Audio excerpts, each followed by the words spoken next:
Hey everybody, my name is Danny Dumas, and this is the Earn Your Title podcast. If you are listening on the day it came out, I hope you had a good Christmas yesterday. If you are a Canadian friend, happy Boxing Day. And because we got through Christmas, the next big thing is New Year's Eve. And when you think of New Year's Eve, you think of New Year's Eve resolutions. And I'm going to give you my take on what has been successful for me, what has been unsuccessful, and how I go about planning my new year. Resolutions. I have failed every single year that I've ever made a resolution, and I want to help you figure out another version or another option towards planning and then executing on your plan that is not a resolution. I just think when you say, I want to do this for the next year, I want to become healthy, we end up giving lots of very vague, hard to define, hard to determine success or failure, these ideas. Get healthy, get out of debt. We know we could set some goals, and SMART goals, which are S is specific, measurable, actionable. We can do those things, but I'm not even talking about that the goals are right. And I'm a big believer in setting goals. I think you should have a general idea of where you're trying to get to and how are you going to do that. I believe in starting with the end in mind. So if you know you want to have your house paid off in 15 years instead of 30 years, you have to have a plan to do that every month. You can't just say, yeah, I want that. That's something I want, and then not actually execute on that. So I believe there's some value in planning and actually having goals. And I want you to do that. For instance, I know that next November, there's a race called the World's Toughest Mudder. It's a 24-hour race. If I do it, it'll be the third time, and I've yet to get 50 miles. That is my goal. I did 45 one time. That's the closest I've gotten, and I want to get 50 miles. If I don't start today or tomorrow, I won't be successful because I know that's a big mileage goal. I know I have to do a lot of work. So I believe in goals, but I think that goals in and of themselves are kind of useless without an action plan. So this is my take on the action plan of a resolution, or instead of a resolution, this is what I do. And I break it down into two categories: things I want to start doing and things I want to stop doing. Usually the things that I want to stop doing are bad habits or bad behaviors that I do on a consistent basis. And when I'm trying to stop doing something, I believe that the idea of it's easier to not do something 100% than to not do something 98%. For instance, I have friends that smoke, and smoking is an extremely addictive behavior. And if you ask them, hey, if you could quit smoking cold turkey, do you think you could just have one cigarette a week? Besides that, everything you would just not smoke. Almost all of them would say no, because the way the human body responds to habits is you get this signal, like whatever it is for them. For a lot of times they have dinner and then they're going to go have a smoke. They go out to drink, they're going to have a smoke, and they get these signals. It's really, really hard to say, I'm only going to do it one time and not over and over and over. So when I'm trying to stop doing something, when I'm trying to remove a habit from my life, I think it's important to go 100%. I'm not going to do it anymore. No, that's not going to happen. And now I might make that specific to a period of time where for me, one of my big vices is I've got a sweet tooth, man. If you ever see me and I'm 100 pounds overweight, it's not because I had too many chips. It's not because I had too much fried chicken. It's because I love sweets. To me, a meal is not done until I've eaten something sweet. So that is my thing. So when I want to stop, and I have stopped before, is I have to give myself no options. Like I cannot be 50%. I just won't eat sweets on weekdays, and I'll eat them on the weekends. It doesn't work for me. Now, I still eat sweets, but I've gone periods of times where I didn't, to try to curb that insatiable habit of wanting to have it at every meal. And when I've been successful, it was just cold turkey. Like I am stopping here. And then I put in rules, like what I define what sweets were. So it wasn't, I'm not going to have yogurt with fruit in it. Like I know there's some added sugar there, but it wasn't that. It was, I'm not going to have candy. I'm not going to have ice cream. I'm not going to have this or that. Now I am going to violate my rule slightly, is I gave myself an out when I was celebrating something important. meaning when I went to my mom's birthday and she had birthday cake, I would celebrate with birthday cake. I wasn't going to deny that. If my 5-year-old walked up to me and had a piece of candy and go, Daddy, I got this for you, that would be one time I violate that rule, because if you listen to any of my other podcasts, I talk about having a priority. And for me, one of my big priority that I try to accomplish on a daily basis is quality time with my family and put my family first. And having that interaction with my youngest is important. She's a giver. That's her love language. And I want to accept that so that I am, involved in her life and her love language. So I do make some, I don't know how you want to put it, violations to the rules, or I bend the rules a little bit. But in general, if I want to stop doing something, I just go cold turkey, just 100%. I have to stop 100, because I think it's way easier to do something 100% than it is to do it 98. And you just always get your toe in the water.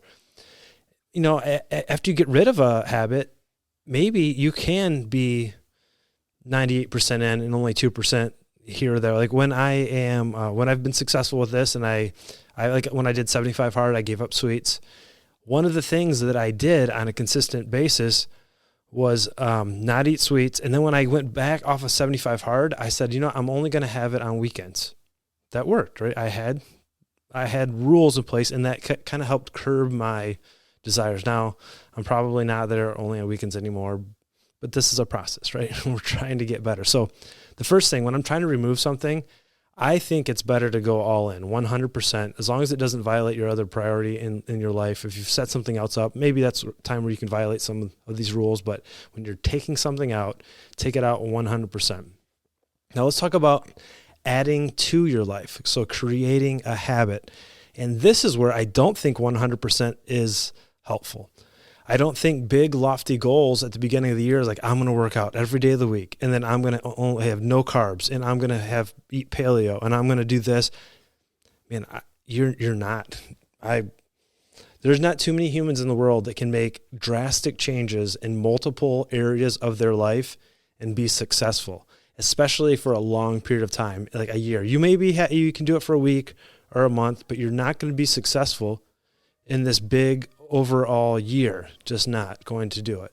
So let's talk about habits that we want to put into our life and add to our life. When it comes to habits that you want to add into your life, and I think I'm talking about habits because I think that's the better idea over resolutions. A resolution is a general idea that you want to accomplish a general goal in a certain area of your life. And a habit is something very specific that's actionable. You can do it on a daily basis. You can track it, and you can see how that helps. So how do I add habits into my life?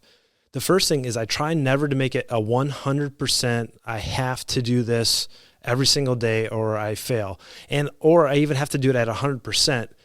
One thing I really like to do, and I think we're getting ready to do this challenge. I did it a couple years ago. A bunch of friends of mine, we decided we're going to work out a little more.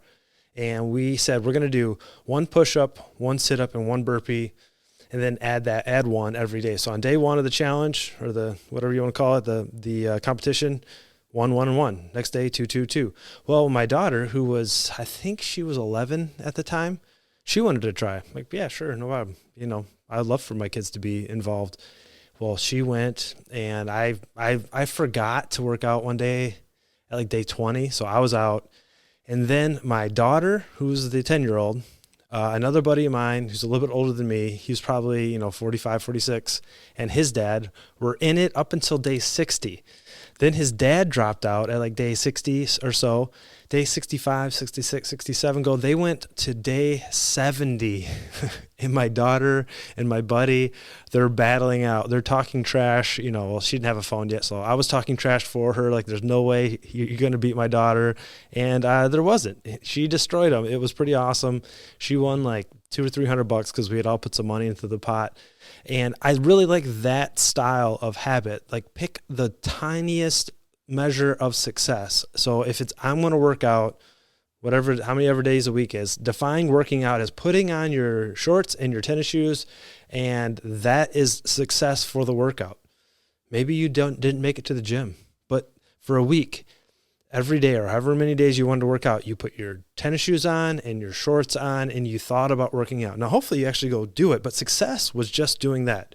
Then the next week, success is getting your shorts on, getting your shoes on, getting in the car and driving to the gym. Success. When you get there, if you don't want to work out, like, man, I just can't do it. Turn around. You had success. And you're building on the ideas of being successful, that this is what success. So you have to define that moment in time where this is the right thing to do and I'm doing it and I can track it. I love having a streak where not streaking, just so you know. I love having a streak of things where I did one day, next day, and seeing that streak build up over time is awesome. It's very motivating. My kids are doing Duolingo, the Spanish app, and they're over a year, and they will, if it's 11:30 at night, they're waking up, getting on the app. Like when they don't have Wi-Fi, they're like trying to, if we're traveling, they're like trying to get to a gas station that has Wi-Fi or someone so they can log on with their phones and actually finish because they want to compete the streak. So I think that's important that you start small, start very small. So if you wanted to work out, 1 push-up, 1 sit-up, 1 burpee, anybody can do that. Add 1 each day, keep going, try to build that streak because streaks are powerful. But there's always the pros and cons. Streaks can also be demoralizing when you miss. If you've ever done something multiple days in a row, over and over and over again, and then you miss, it's very easy, and I think it's a very natural human trait to say, well, I messed up now. I might as well just, blow up. I'm not going to have sweets for the month of January, and I couldn't help myself. I had a Snickers. I might as well go have some cheesecake, and I might as well have. No, that's not a good idea. So how do we overcome that? The way I overcome that is I use the rule of 2 days, meaning I am still successful with whatever goal I have if I don't miss more than 2 days. So if my goal is to work out every day of the month of January, that is my goal, and that's what I'm going to attempt to do. But success for that goal is I can't miss more than 2 days. What does that do? It allows life to happen, and it allows you not to fail when life happens, because it is going to happen.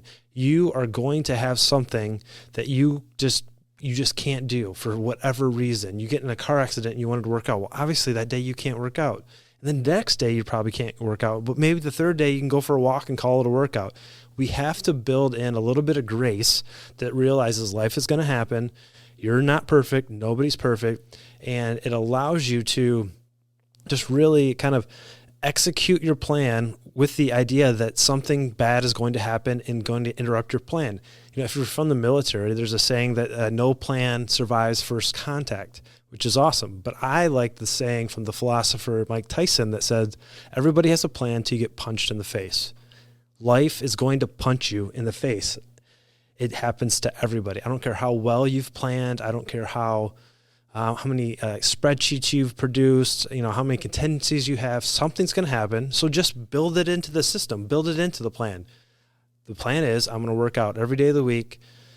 If I miss a day, no big deal. If I miss a day, no big deal, but I can't miss the third day. I have to have a hard deadline. I have to do it on the third day. And then you're successful because you've built life into our plan. I think that is one of the failures of New Year's resolutions, are the fact that you can just say something, I'm going to do this every day for the year, and you just know you're not, right? It's just not, it's not real. It's not reality. Now, power to some of those people that do have those streaks, like they run every single day for the whole year.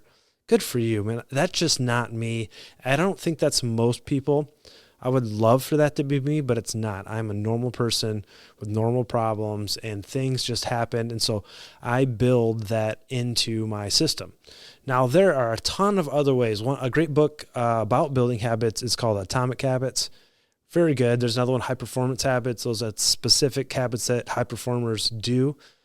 But whatever it is, whatever the things you want, and I'll link to those books if you want to get kind of a deep dive. But the things I've taken out of there is those two. For me, the thing I'm trying to remove, it's very helpful to be 100% in, not try to just play around. I just have to remove it from my life, knowing that maybe that's for a period of time to kind of reset my mind, reset the triggers that I have, and just kind of take control. And again, it might just be for a short period of time, but I need to be, for me, all in. I can't partially quit something. I need to quit it cold turkey, just rip the Band-Aid off.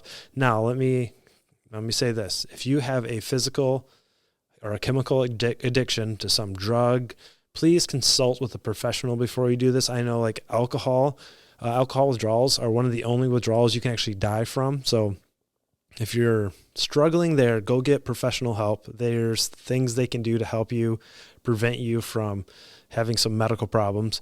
But most things can be just drop it. Social media, drop it. If that's your goal. If you don't want to eat sweets, don't buy them. If they're not in your house, you can't eat them. Make it 100%. Commit to it. If you fail, you can still use the 2-a-day rule. Just don't fail 2 days in a row. But that, for me, that is a really hard thing. Now, the adding to, start very small. Make success just the easiest thing you could ever do. If you're trying to, practice, you got a guitar you want to practice, success for the first week is getting the guitar out of the case and tuning it. Boom. If you do more, that's cool, but you don't have to do more. That's success. And then build. The next day, I'm going to tune it, and I'm going to practice my scales. I'm going to tune it, practice my scales, and practice a song. You're building success. I skipped a Saturday because it was busy. I skipped a Sunday. You can't skip Monday. The 2-day rule is powerful. So use those tools. If you don't know, like maybe you're just kind of, I want to improve. I don't know what I should do. I happen to be launching the 28-day Earn Your Title Challenge, and there is a link at the show notes that will help you, give you 14 ideas that you can do every day to improve your life. I would love for you to check it out. It's completely free. It's my gift to you to try to help you become a better husband, a better father, and better leader. Because if you want to do those things, those are titles that someone gives you. And if you want those titles, you have to earn them every single day. So this is the Earn Your Title Podcast. I'm Danny Dumas, and I will talk to you later. Bye.